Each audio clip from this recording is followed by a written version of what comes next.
Setiap saat, setiap waktu, keringat basahi tubuh. Ini saat yang ku tunggu. Hari ini ku buktikan, ku yakin aku kan menang. Hari ini. Assalamualaikum Pak Evan. Waalaikumsalam. Bagaimana kabar dengan hari ini? Alhamdulillah, baik Bu. Terima kasih sudah meluangkan waktu dengan saya untuk sesi wawancara. Iya. Saya langsung saja Pak Nggih Iya, ke pertanyaan pertama. Ini kan tentunya di sekolah banyak terjadi kasus-kasus ya Pak di sekolah ya. Ini baik kasus yang merupakan dilema etika maupun bujukan moral. Bagaimana jenengan sebagai kepala sekolah mengidentifikasi kasus-kasus yang merupakan dilema etika ataupun bujukan moral? Nah, jadi kalau memang hampir sama tapi berbeda sebetulnya ya antara dilema etika dan bujukan moral. Dasarnya kalau dilema etika itu benar melawan benar nanti ya. Tapi kalau bujukan moral itu sudah bisa salah melawan salah atau benar melawan salah. Ya. Nah, yang jelas kita kan harus berpatokan pada satu kode etik. Ya, kode etik. Kemudian yang kedua juga aturan-aturan. Itu sehingga dari panduan itu kita bisa menentukan apakah itu bujukan moral atau dilema etika. Itu aja Bu. Setelah mengambil keputusan di sekolah, terutama kasus untuk yang sama-sama benar, itu bagaimana jenengan mengambil keputusannya? Ya, jadi biasanya kita kalau mungkin dulu atau sekarang ya itu ada 9 langkah itu ya. Iya. Ya 9 langkah. Jadi yang pertama itu kan mengidentifikasi nilai kebajikan dulu kan ya. Kemudian yang kedua kita mengidentifikasi siapa saja yang terlibat. Ya, kemudian macam-macam nanti ada 9 langkah itu termasuk yang kita memikirkan ke depannya itu juga. Kemudian kita memposisikan diri kita bagaimana seandainya kita pada posisi itu. Kemudian juga yang terakhir itu kita refleksi. Refleksi apakah kebijakan yang saya ambil ini pengaruh atau bagaimana? Ya, evaluasi lah. Ya, intinya refleksi gitu. Kemudian juga tadi kan ya, jadi menilai kalau benar atau benar melawan benar, ya, kemudian benar atau salah dan lain sebagainya. Itu Bu. Jadi harus ada refleksi. Menilai kebajikan, ya, nilai kebajikan yang itu. Yang diambil yang paling baik itu Pak. Iya. Kemudian langkah-langkah prosedur seperti apa yang dianggap paling efektif untuk mengambil keputusan kasus-kasus seperti dilema etika itu? Jadi pengambilan keputusan misalnya yang pertama tentu dari hati saya sendiri Bu ya. Yang kedua biasanya saya selalu minta pertimbangan kepada yang saudara saya, mungkin waka-waka saya atau sesuai dengan hubungan ini misalkan dengan kaprok itu saya minta pertimbangan. Kemudian saya sesuaikan dengan bagaimana hasil keputusan saya sendiri, itu baru saya ambil keputusan. Jadi, tentunya saya pasti melibatkan orang-orang di sekitar saya. Diskusi dengan jajaran manajemen. Iya. Baik. Ketika menyelesaikan kasus dilema etika, apakah menyelesaikannya itu jenengan biasanya langsung di tempat atau menunggu beberapa hari untuk menyelesaikan kasus tersebut? Biasanya bagaimana Pak? Kalau saya langsung.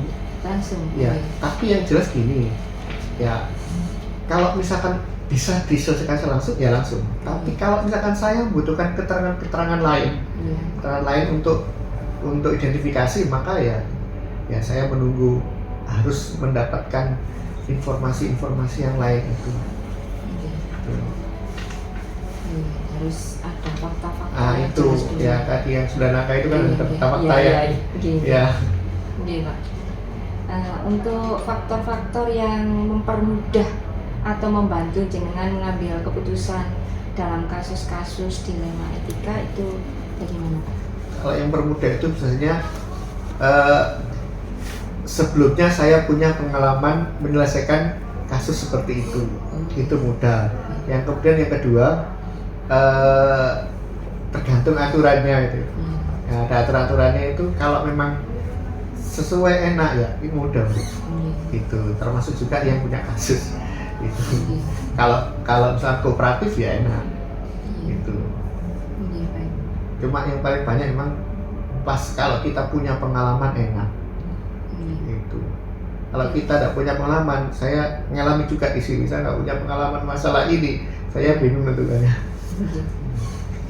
Untuk pertanyaan terakhir, ini apabila dari pengalaman kasus kemudian mengambil keputusannya itu tentunya ada pembelajaran Pak ya dari kasus tersebut ya. Itu biasanya pembelajarannya itu yang diambil itu yang sering itu yang seperti apa Pak?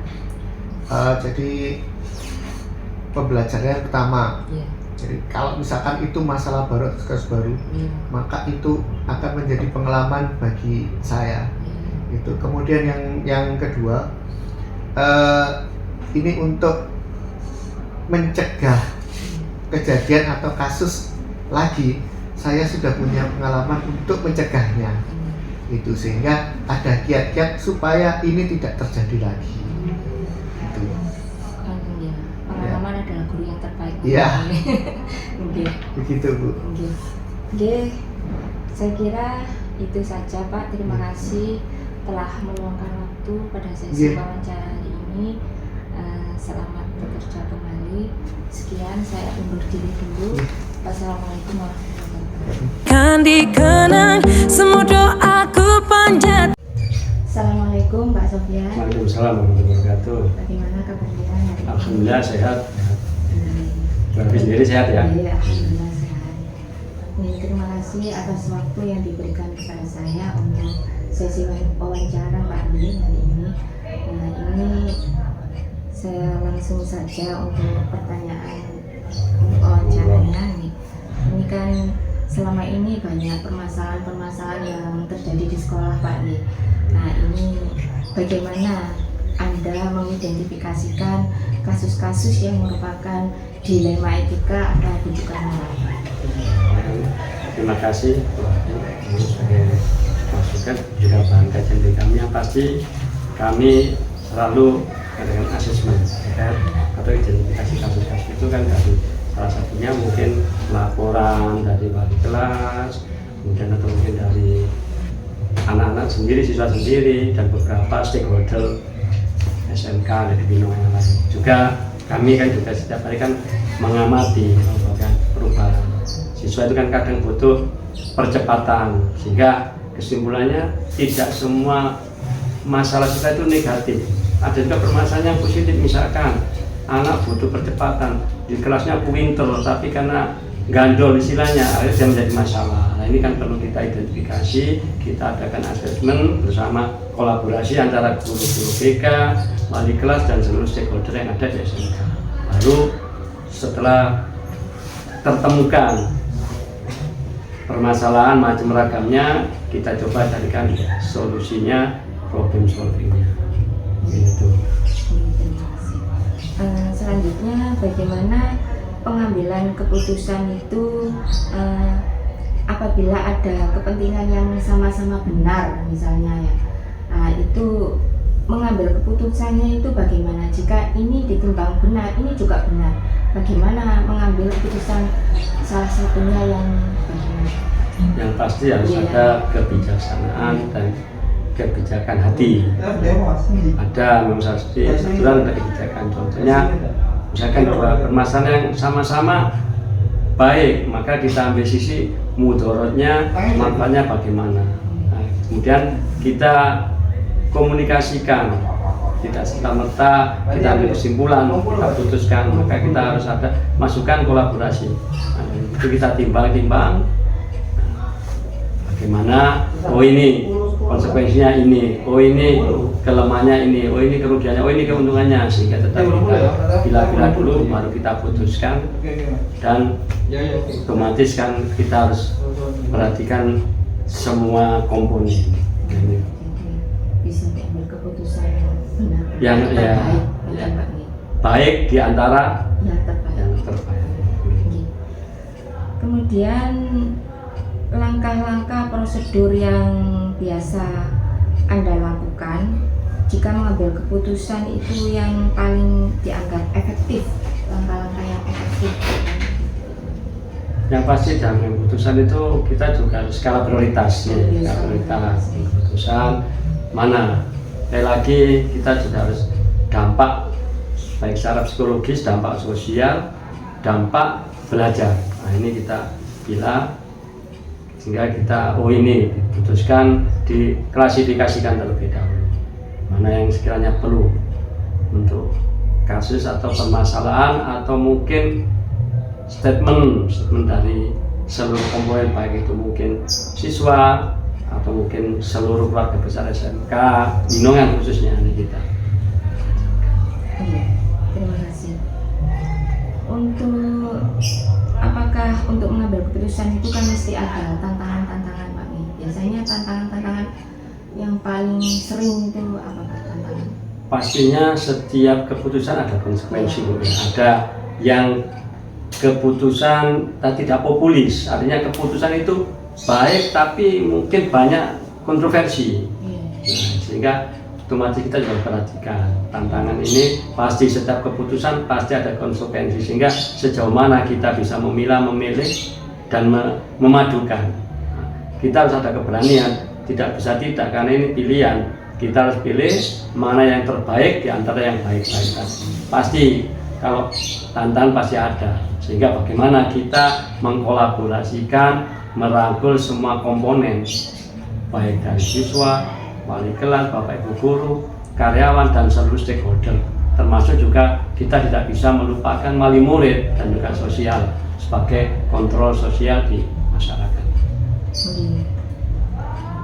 Ini kalau misalkan terjadi permasalahan Pak Nih, itu biasanya itu lebih jenengan itu menyelesaikan di tempat atau hanya menunggu beberapa hari kemudian gitu biasanya kalau ada terjadi masalah itu bagaimana? Semakin cepat suatu permasalahan diputuskan, diselesaikan itu jauh lebih baik. Cuman tetap sekali lagi kita kan juga harus tahu kondisi, sehingga kita kondisionalkan saat mana kita butuh tempat, apakah butuh kita studi kasus. Misalkan permasalahan berat kan butuh studi kasus, konferensi kasus. Nah, dimana konferensi kasus kan melibatkan beberapa orang, jadi tidak mungkin kita sendiri. Ada juga saatnya kita ngomong off the record, kita tuntaskan, terutama yang menyangkut masalah pribadi. Nah ini ada kita plot-plotnya, saat mana kita lempar itu sebagai konferensi kasus dengan melibatkan beberapa orang, dan saat mana kita secara personal kita ajak ngomong 4 mata. Kita kondisional seperti itu. Jadi untuk pengambilan keputusan itu biasanya pembelajaran, kan ada pembelajaran ya dari pengalaman itu ya. Nah kira-kira apa yang pembelajaran yang sering didapatkan dari pengalaman? Pastinya pengalaman adalah guru yang paling berharga. Setiap permasalahan pasti ada hikmah. Sehingga ini semakin kita disodorkan, dihadapkan pada permasalahan, di situ pasti ada pendewasaan. Karena biasanya setiap ada ujian pasti ada kenaikan, baik kenaikan istilah kalau siswa butuh ujian dulu, permasalahan ini pasti ada satu hikmahnya, dan itu pelajaran kita ambil. Oh ini, oh belajar apa? Kalau permasalahan seperti ini, solusinya ini, sehingga itu jadikan semacam referensi akhirnya. Oh saya dulu pernah mengalami masalah ini, si A ini begini, oh kita ambil ini ternyata ini positif, oh ternyata tidak cocok, sehingga dari situ kita jadi pengalaman. Khususnya permasalahan-permasalahan yang baik bersinggungan langsung dengan secara personal.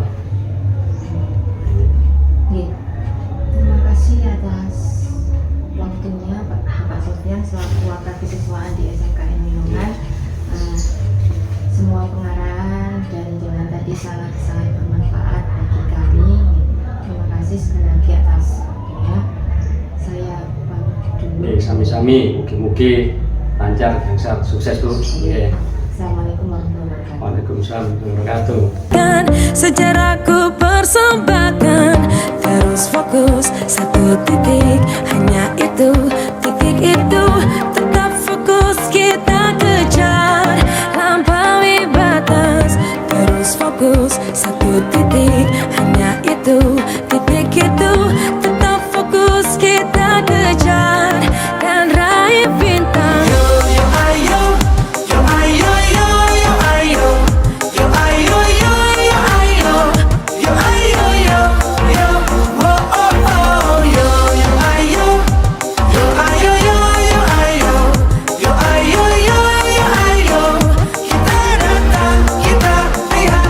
Kalau menang berprestasi, kalau kalah jangan frustasi. Kalau menang solidaritas, kita galang sportivitas.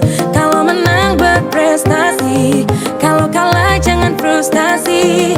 Kalau menang solidaritas, kita galang sportivitas.